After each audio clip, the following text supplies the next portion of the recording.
ಬೆಳಗಾವಿಯಿಂದ ಬೆಂಗಳೂರಿಗೆ ಬಂದಿರುವ ರೆಬಲ್ ಶಾಸಕ ರಮೇಶ್ ಜಾರಕಿಹೊಳಿ ಬೆಂಗಳೂರಿನಲ್ಲಿ ಆಪ್ತರ ಜೊತೆ ಸಭೆಯನ್ನು ನಡೆಸ್ತಾರಂತೆ.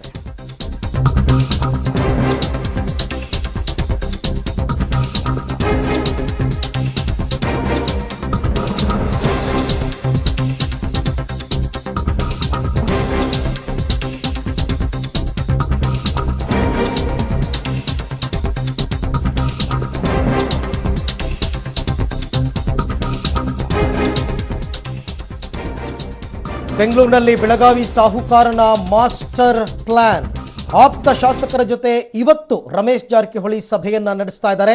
ನಿಗೂಢ ಸ್ಥಳದಲ್ಲಿ ಆಪ್ತ ಶಾಸಕರ ಜೊತೆ ಜಾರಕಿಹೊಳಿ ಸಭೆ ನಡೆಯುವ ಸಾಧ್ಯತೆ ಇದೆ. ಶಾಸಕರಾದ ಬಿ ನಾಗೇಂದ್ರ ಮತ್ತು ಮಹೇಶ್ ಕುಮಟಳ್ಳಿ ಇವರಿಗೆ ಸಾಥ್ ಕೊಡೋ ಸಾಧ್ಯತೆ ಇದೆ. ಜೊತೆಗೆ ಇನ್ನೂ 3ರಿಂದ 4 ಶಾಸಕರಿಗೆ ರಮೇಶ್ ಟೀಮ್ ಗಾಳವನ್ನು ಹಾಕಿದೆ. ಬೆಳಗಾವಿಯಿಂದ ಒಂದೇ ವಿಮಾನದಲ್ಲಿ ಪ್ರಯಾಣವನ್ನು ಬೆಳೆಸಿದ್ದಾರೆ ಇಬ್ಬರು ಶಾಸಕರು. ಕೈ ಶಾಸಕ ಶ್ರೀಮಂತ ಪಾಟೀಲ್ ಮತ್ತು ಆನಂದ್ ನ್ಯಾಮಗೌಡ ಪ್ರಯಾಣವನ್ನು ಮಾಡಿದ್ದಾರೆ. ಕೇವಲ ಪಾಟೀಲ್ ಅಂತ ಟಿಕೆಟ್ ಬುಕ್ ಮಾಡಿದಾರಂತೆ ಶಾಸಕ ಶ್ರೀಮಂತ ಪಾಟೀಲ್. ಇಂದಿನ ರಮೇಶ್ ಸಭೆಗೆ ಹಾಜರಾಗೋದಕ್ಕೆ ಈ ರೀತಿ ಪ್ಲಾನ್ ಮಾಡಿರಬಹುದಾ ಅಂತಕ್ಕಂಥ ಪ್ರಶ್ನೆ ಕೂಡ ಮೂಡ್ತಾ ಇದೆ. ಈ ಬಗ್ಗೆ ಮತ್ತಷ್ಟು ಮಾಹಿತಿಯನ್ನು ಪಡೆಯೋಣ. ನನ್ನ ಕೊಲೀಗ್ ಮಸೂದ್ ನನ್ನ ಜೊತೆ ಇವಾಗ ಜಾಯ್ನ್ ಆಗ್ತಾ ಇದ್ದಾರೆ. ಮಸೂದ್, ರಮೇಶ್ ಜಾರಕಿಹೊಳಿ ಅವರು ಸಭೆ ಮಾಡ್ತಾ ಇದ್ದಾರಾ? ಮಾಡೋದಾದ್ರೆ ಎಲ್ಲಿ ಮಾಡ್ತಾ ಇದ್ದಾರೆ? ಯಾರ್ಯಾರು ಇವತ್ತಿನ ಸಭೆಗೆ ಜಾಯ್ನ್ ಆಗೋ ಸಾಧ್ಯತೆ ಇದೆ? ಅರವಿಂದ್, ಸದ್ಯಕ್ಕೆ ಯಾವುದೇ ಸಭೆ ನಡೀತಾ ಇಲ್ಲ ರಮೇಶ್ ಜಾರಕಿಹೊಳಿ ಅವರ ಬೆಂಗಳೂರಿನ ಸರ್ಕಾರಿ ನಿವಾಸದಲ್ಲಿ. ಆದರೆ ಸಭೆ ಮಾಡ್ತಾರೆ ಅನ್ನುವಂತಹ ಸಾಧ್ಯತೆಗಳು ಕಂಡು ಬರ್ತಾ ಇದ್ದಾವೆ. ಯಾಕೆಂತಂದ್ರೆ ಒಂದಷ್ಟು ಶಾಸಕರು ಬೆಂಗಳೂರು ಕಡೆ ಮುಖ ಮಾಡಿದ್ದಾರೆ ಅನ್ನುವಂತಹ ಮಾಹಿತಿ ಹಿನ್ನೆಲೆಯಲ್ಲಿ ಅವರ ಬೆಂಬಲಿಗ ಶಾಸಕರು ಕೂಡ ಅಂದ್ರೆ ಅಥಣಿ ಶಾಸಕ ಮಹೇಶ್ ಕುಮಟಳ್ಳಿ ಮತ್ತೆ ಬಿ ನಾಗೇಂದ್ರ ಇವರುಗಳು ಕೂಡ ಬರ್ತಿದ್ದಾರೆ ಅನ್ನುವಂಥ ಮಾಹಿತಿ. ಈ ಎಲ್ಲ ಅವರ ಬೆಂಬಲಿಗ ಶಾಸಕರು ಬಂದ್ರೆ ರಮೇಶ್ ಜಾರಕಿಹೊಳಿ ಅವರು ಸಭೆ ಮಾಡುವ ಸಾಧ್ಯತೆ ಇದೆ, ಮುಂದಿನ ತೀರ್ಮಾನ ಕೈಗೊಳ್ಳುವ ಸಾಧ್ಯತೆ ಇದೆ. ಆದರೆ ಅವರ ಸರ್ಕಾರಿ ನಿವಾಸದಲ್ಲಿ ಅವರು ಸಭೆ ಮಾಡಲಿಕ್ಕೆ ಸಾಧ್ಯತೆ ಇಲ್ಲ.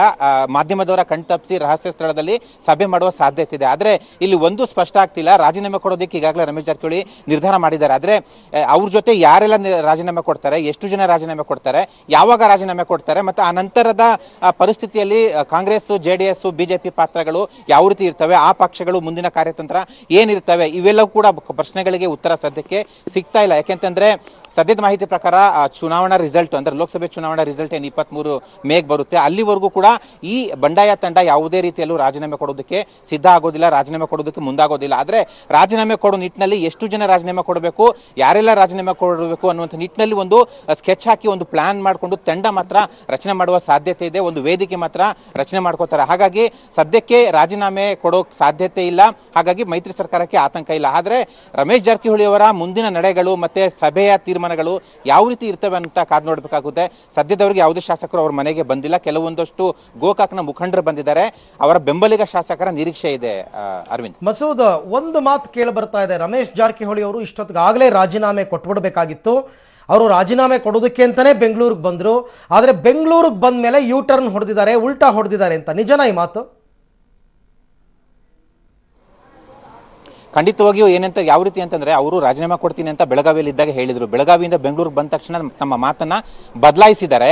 ಬೆಂಗಳೂರಿಗೆ ಹೋಗಿ ರಾಜೀನಾಮೆ ಕೊಡ್ತೀನಿ ಅಂತ ಹೇಳಿದಂತಹ ರಮೇಶ್ ಜಾರಕಿಹೊಳಿ ನೆನ್ನೆ ಬೆಂಗಳೂರಿಗೆ ಬಂದ್ಬಿಟ್ಟು ನಾನು ಒಬ್ಬನೇ ರಾಜೀನಾಮೆ ಕೊಡೋದಿಲ್ಲ, ಒಂದಷ್ಟು ಜನ ಸೇರಿಸಿಕೊಂಡು ಶಾಸಕರನ್ನ ಸೇರಿಸಿಕೊಂಡು ರಾಜೀನಾಮೆ ಕೊಡ್ತೇನೆ, ಯಾವಾಗ ಅಂತ ಸದ್ಯದಲ್ಲೇ ತೀರ್ಮಾನ ಮಾಡ್ತೇನೆ ಅನ್ನುವಂಥ ಮಾತನ್ನ ಹೇಳ್ತಾ ಇದ್ದಾರೆ. ಹಾಗಾಗಿ ಯಾವೆಲ್ಲ ಶಾಸಕರು, ಎಷ್ಟು ಜನ ಶಾಸಕರು, ಯಾವಾಗ ರಾಜೀನಾಮೆ, ಈ ಪ್ರಶ್ನೆಗಳು ಸದ್ಯಕ್ಕೆ ಕಾಡ್ತಾ ಇದ್ದಾವೆ. ಹಾಗಾಗಿ ಇದಕ್ಕೆಲ್ಲ ರಮೇಶ್ ಜಾರಕಿಹೊಳಿ ಅವರೇ ಉತ್ತರ ಕೊಡಬೇಕು. ಮತ್ತೆ ಅವರ ಬೆಂಬಲಿಗ ಶಾಸಕರ ಜೊತೆ ಸಭೆ ಮಾಡ್ಕೊಂಡು ಅವರು ಈ ಒಂದು ತೀರ್ಮಾನ ಮಾಡ್ತಾರೆ. ಆದ್ರೆ ಕಾಂಗ್ರೆಸ್ ಮತ್ತೆ ಬಿಜೆಪಿಯಲ್ಲಿ ಚಿತ್ರಣ ಅಷ್ಟೊಂದು ಪರಿಣಾಮಕಾರಿಯಾಗಿಲ್ಲ. ಇವರ ಹೇಳಿಕೆ ಏನ್ ರಾಜೀನಾಮೆ ಹೇಳಿಕೆ ಇದೆ ಅದನ್ನ ಈ ಎರಡೂ ಪಕ್ಷಗಳು ಗಂಭೀರವಾಗಿ ತಗೊಂಡಿಲ್ಲ ಇದುವರೆಗೆ. ಯಾಕೆಂತಂದ್ರೆ ಚಿಂಚೋಳಿ ಮತ್ತೆ ಕುಂದಗೋಳ ಉಪಚುನಾವಣೆಗಳ ಮೇಲೆ ಆ ಎರಡೂ ಪಕ್ಷಗಳು ಗಮನ ಹರಿಸಿವೆ. ಹಾಗಾಗಿ ಅದು ಪ್ಲಾನ್ ಆದ್ಮೇಲೆ ಉಪಚುನಾವಣೆಗೆ ಅಭ್ಯರ್ಥಿ ಹಾಕಿದ್ಮೇಲೆ ಇತ್ತ ಗಮನ ಕೊಡೋ ಸಾಧ್ಯತೆ ಇದೆ. ಮಾಹಿತಿಗಾಗಿ ಧನ್ಯವಾದ.